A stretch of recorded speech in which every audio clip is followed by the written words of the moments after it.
Hi Aquarius, this is Jav. Welcome po sa ating channel. Gamitin ang reading na ito bilang gabayan lamang. Kung naka-resonate kayo, comment down. Kung hindi kayo naka-resonate, ibigay niyo po sa iba kasi channel reading po ito.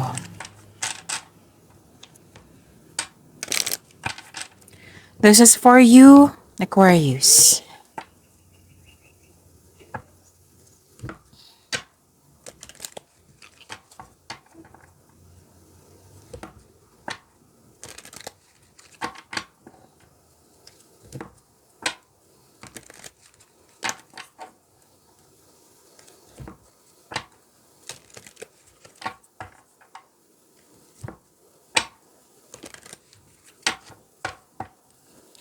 Para po ito sa iyo, Aquarius.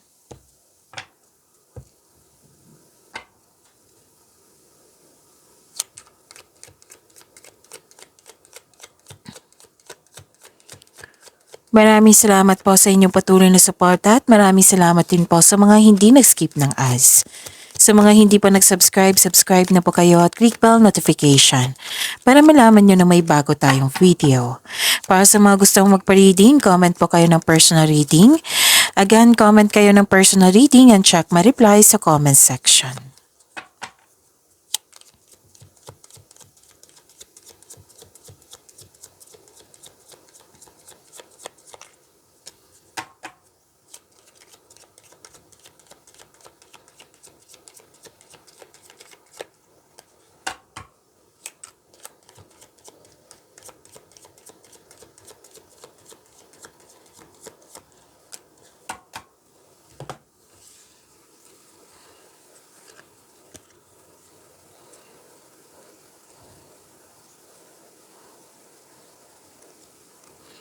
Okay, Aquarius.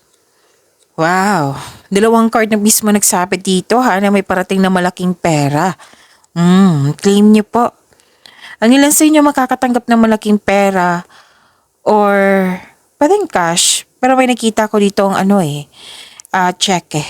Oo, ang ilan sa inyo. Or makakatanggap kayo ng news or information. Importanteng news or information. Malalaman mo din yung totoong intensyon ng isang tao sa iyo.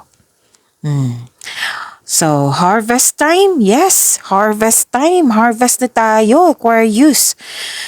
Pwedeng sweldo nyo, pwedeng binayaran kayo sa binigay mo serbisyo, pwedeng marami kayong orders ngayon, transaction, proyekto, kliyente, customer, na magbibigay ito sa iyo ng malaking pera. Pwedeng sweldo din po ito pwedeng produkto po ito na naging fast moving. And pwedeng may nangyaring loss of connection or cut off or hindi mo kinausap. Pwedeng naalala mo to na nagpaalala sa iyo, may nagpaalala sa iyo or mangyayari pa lang. And pwedeng nag-observe ka sa isang bagay, sa isang sitwasyon or sa isang tao. At mag-ingat kasi some of you makaka-experience ng anong tawag dito, nag-observe sa iyo, nag-spy sa iyo. So ingat na lang. Hindi naman sinabi dito sa lahat. So some of you sa maka-resonate lang po. Alam mo to kasi mahilig siya magmanipula. Mag-ingat lang sa kanya kasi may gusto siyang kunin sa iyo. Ano yung gusto niyang kunin, Miss Jav? Yan yung usually makikita ko sa comment section. Pwedeng agawin niya yung jowa mo. Basta aagawin niya, kukunin niya na hindi, kukunin niya yung anong sa'yo. Okay, pwedeng opportunity, pwedeng ideas mo, or ginagaya ka niya, or pwedeng isang bagay. So mag-ingat na lang po. Malalaman mo to. Basta marunong kayo makinig sa inyong intuition. O sa pinikita nga dito nag-o-observe sa'yo. Siyempre, malalaman mo, diba, may tao talaga nag-o-observe sa'yo na maiirita ka niyan kasi tinatap ka ng intuition mo. Aquarius, makinig ka, may nag-o-observe sa'yo. Sa pag-uugali lang na mahilig magmanipula. Alam mo na yan kung sino yan. Aquarius.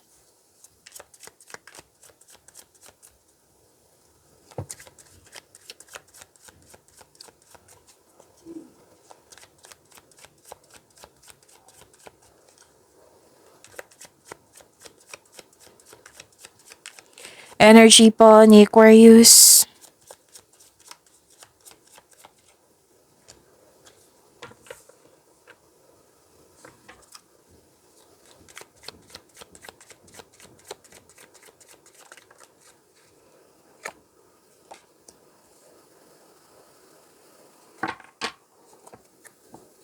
Kung may narinig kayo or may nakita kayong repeating message, meaning to say, pinupush ng cards niyo yan. Like for example, nanood kayo sa isang video natin.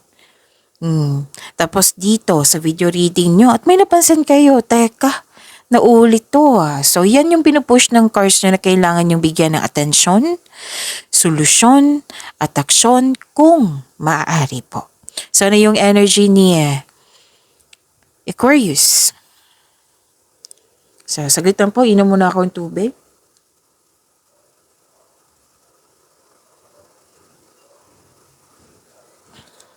Okay. Pagbalanse. Aquarius. Nakikita ko dito yung stability. Pwede sa emotion mo to. Stability sa inyong kaperahan, sa inyong mga ginagawa. Okay. Nakikita ko dito may kasiyahan buhat sa paglilibang. So this card reminds you na magkaroon ka ng balanse lalo na sa schedule. Okay? Panahon sa sarili, panahon sa pamilya, panahon sa partner. Kasi ang ilan sa inyo, nakikita ko dito na buhos ang oras sa trabaho or sa kaka-travel. Ang ilan sa inyo nagdadalawang isip, nagbabalanse. If you're going to travel, enough bang money mo? Pwede din may humingi ng atensyon sa iyo dyan. Ano ba to si Aquarius? Puro na lang trabaho, wala ng panahon sa akin. Pwede ganun. Na sinabihan ka or di kaya kayo ito. May concern sa taong sobrang sipag. Oo. Na kayo ang yung may reklamo na wala na siyang panahon sa iyo. Pwede.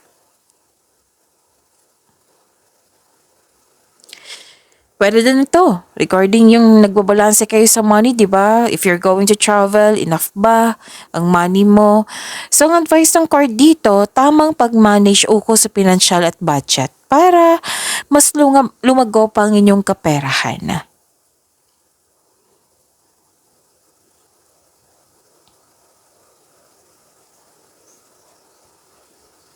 Okay. Pwede may naalala nga kayo. So, tingnan ko ulit. Okay. So, nag-clarify nga siya dito. Yung sabi ko kanina sa inyo na parang may loss of connection or kinut off mo or umiwas ka sa kanya. Pwedeng nangyari ito sa nakaraan or ngayon. Andito po sa tarot cards niyo po. May grief or sadness, loss of connection. Oo. Loss of connection or loss of things or loss of opportunity. Or oo. So,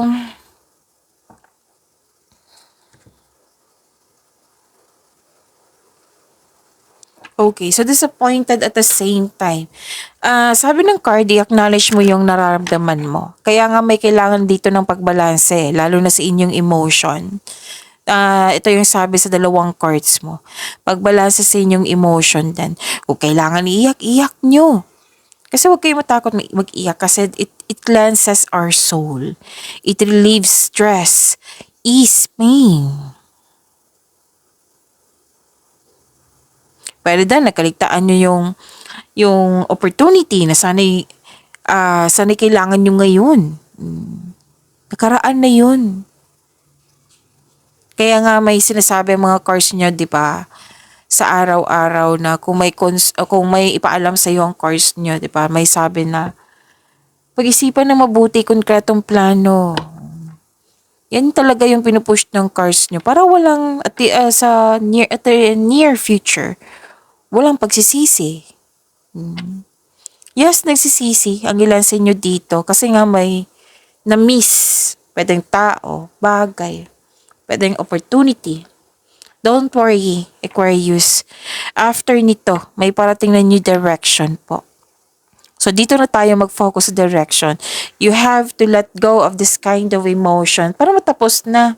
Oo, para mawala na yung dala mong baggages, yung bigat ng nararamdaman. So, dito na tayo mag-focus sa new direction, ha? Sinabi ng card nyo dito. Oo, may new direction po. So, kailangan pagalingin, magkaroon ng healing. May pag-asa po. Aquarius, huwag kayong mag-alala.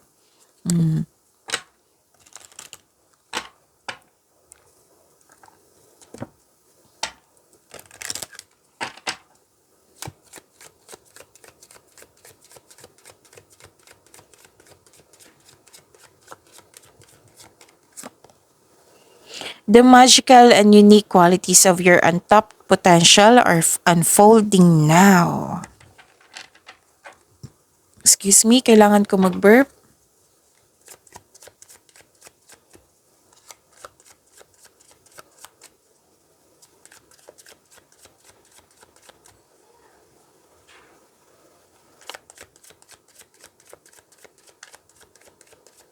Career and money.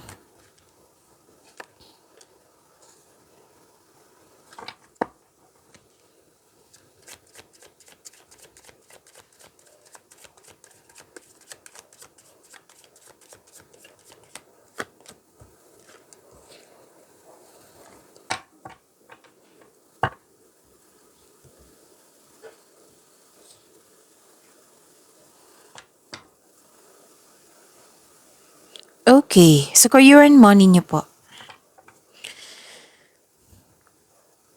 Pumipili ka dito eh.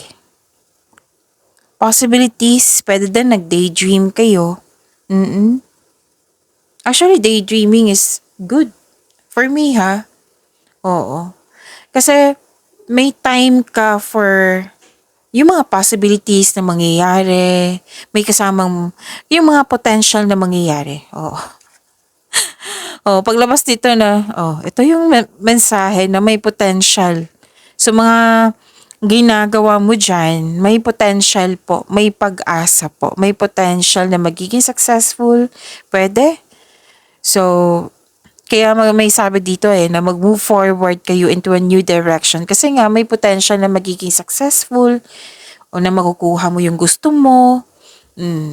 So, ito, nag-iisip ka dito sa mga potential na bagay na makapagbigay sa iyo ng benepisyo na magandang benefits.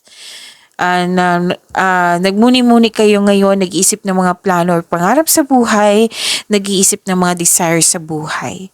Marami kang ideas dito eh. Ang ganda. Ideas is a blessings po.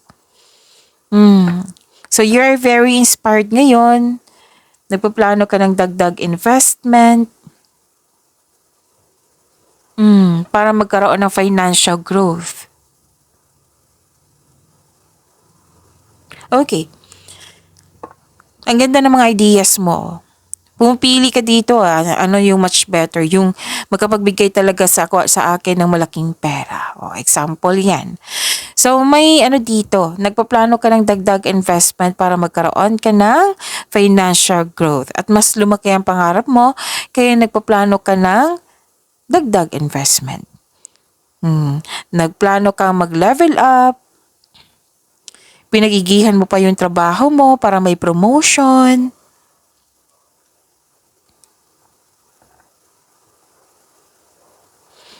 Okay.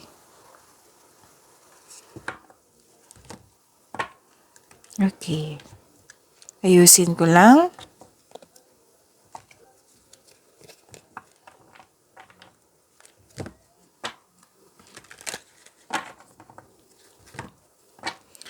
You're building stability, conserving resources.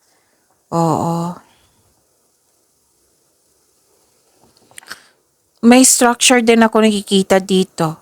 Oo, pwedeng gusto mong magpatayo ng bahay or building for your negosyo. Creating stability.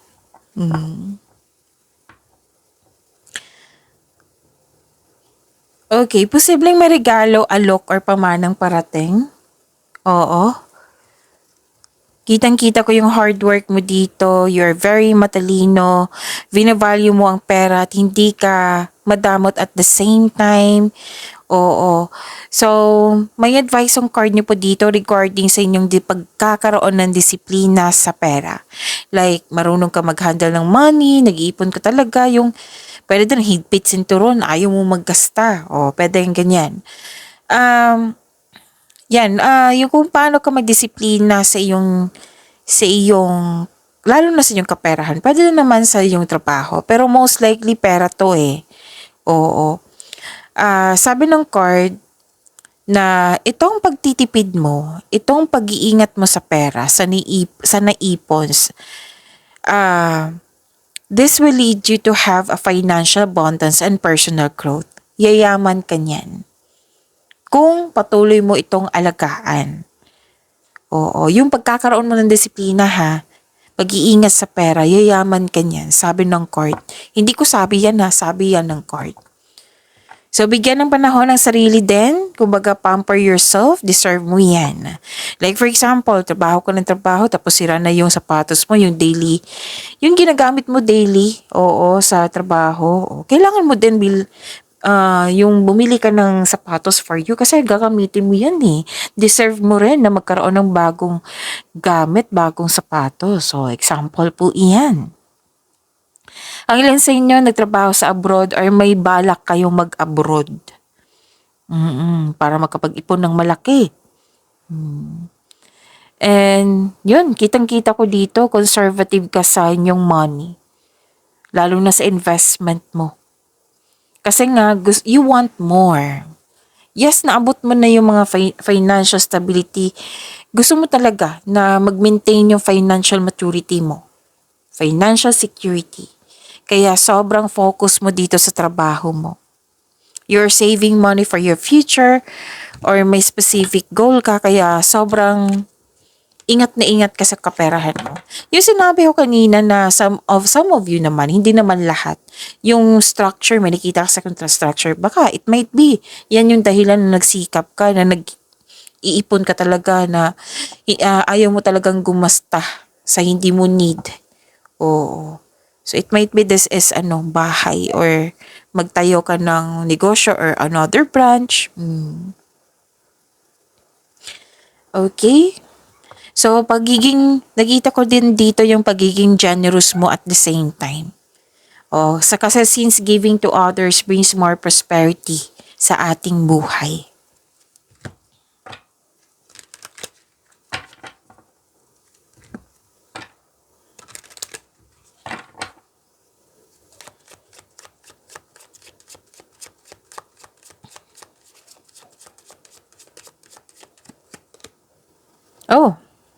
Partnership.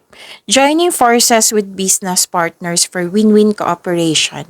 Prioritize your connection. It might be yung may makipag-team partner sa iyo or siya yung kukuha sa iyo na magiging supplier ka niya. Maraming sinasabi dito eh. Pwede din nakipag-teamwork sa iyo na pagtulungan niyo para mas maabot mo yung goal niyo sa buhay. Oo. So, yun. Pwede din na may magbigay ng tulong sa iyo. Para makamit yung layunin mo sa buhay. Yung magbigay ng kapital, pwede. Magbigay ng puhunan, pwede. So, sabi dito, prioritize your connection.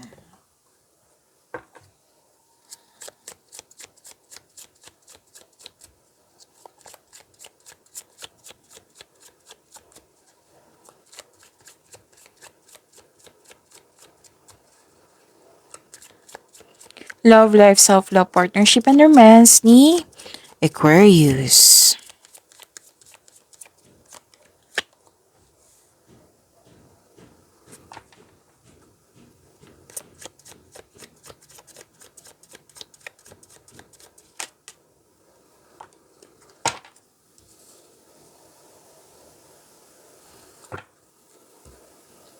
Okay, may nakita kong hope and healing dito, Aquarius. Sa mga single, you are in a process on healing pa. You are destined to be with someone. Again, you're destined to be with someone Oo, so it's time to find the soulmate. Para sa mga relasyon sa buhay mag-asawa, the couple felt calm and harmonious sa inyong relasyon, sa inyong connection. May pag-asa kang madama, maging positibo at gumawa ng paraan. Yan ang sabi ng card. So kung nahirapan ka ngayon, have faith that your luck is about to change for the better. Bahay pa rin nakikita ko dito eh. Or pwede din to, mag-build ka ng connection sa isang tao. Oh, pwedeng ganyan. Pero most likely may sinabi dito na mag-create kayo ng magpatayo kayo ng bahay or magpaganda kayo sa bahay, magpa-renovate kayo ng bahay. Okay? So this is your healing ha. May hope and healing. Lahat ng signs gusto nito. Hope and healing. So claim nyo po. Ang sabi ng card dito, all your dreams are coming true. So magtiwala. So you're healing from the past and feeling hopeful for the future. Nakikita ko rin dito na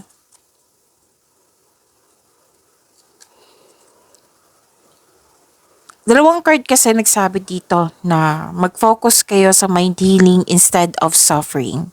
Now, question yourself, kung nagsasuffer ka ngayon, deserve ko ba tong mag-suffer ako? Ano yung dapat kong gawin? Para i-question nyo kung ano ang, i-question nyo yung sarili nyo. So, okay, deserve ko magkaroon ng mind healing. Piliin ko yung peace of mind para mapagaan ko yung loob ko para hindi na ako magsasuffer araw-araw. So, gagawa ka ng solusyon yan. Okay? Kasi nakita ko dito na lalo na sa mga single, hindi pa kayo, ang ilan sa inyo, hindi pa kayo handang pumasok sa relasyon kasi nga, may trauma pa sa nakaraan. Hirap kanina pa hirap kang magtiwala sa inyong sarili. Kaya nga sabi dito na unahin mo yung sarili mo, magtiwala sa inyong sarili. Kasi mahirap 'di ba na nasa sarili mismo sa sarili natin na mawalan ka ng tiwala. So unahin mo muna yung sarili mo. Okay? Let go mo yung mga worries. Kung kailangan patawarin mo yung mga nangyari sa nakaraan, yung taong yon at kayo, gawin mo. So remember, we can forgive the person kahit hindi mo siya kausap. We can forgive this through your mind and heart. Gagawin mo to para sa iyong sarili, para magkaroon ng peace of mind. Sa mga relasyon dito sa buhay mag-asawa, hindi kayo maka-move on dito. Kasi nga, may nakita ko ditong toxicity. Naubusan ng pag-asa. Siguro may nasabi na hindi maganda yung person mo or may nangyari na hindi mo nagustuhan, kaya nagkaroon ka ng trauma. So, kailangan dito ng pag-uusap, ng mahinahon. So, give up your worries. Magtiwala sa kung ano ang darating. Ang unahin niyo po, Aquarius, single ka man, may relasyon sa buhay mag-asawa. Makinig sa inyong tuition at magtiwala sa inyong sarili. Makinig kayo sa inyong sarili.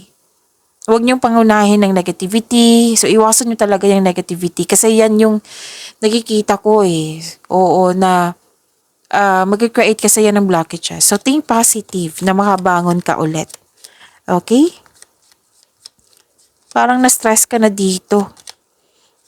So, focus on mind healing instead of suffering. You have to move on. Hope and healing po. Claim niyo po. Deep in your heart, you already know the answer. Do what feels right. See? Magtiwala lang sa inyong sarili. Deep in your heart, alam mo yung sagot, solusyon sa inyong problema. Do what feels right. Pagyamanin niyo po yung blessings na binigay sa inyo, Aquarius. See you tomorrow. Maraming salamat po.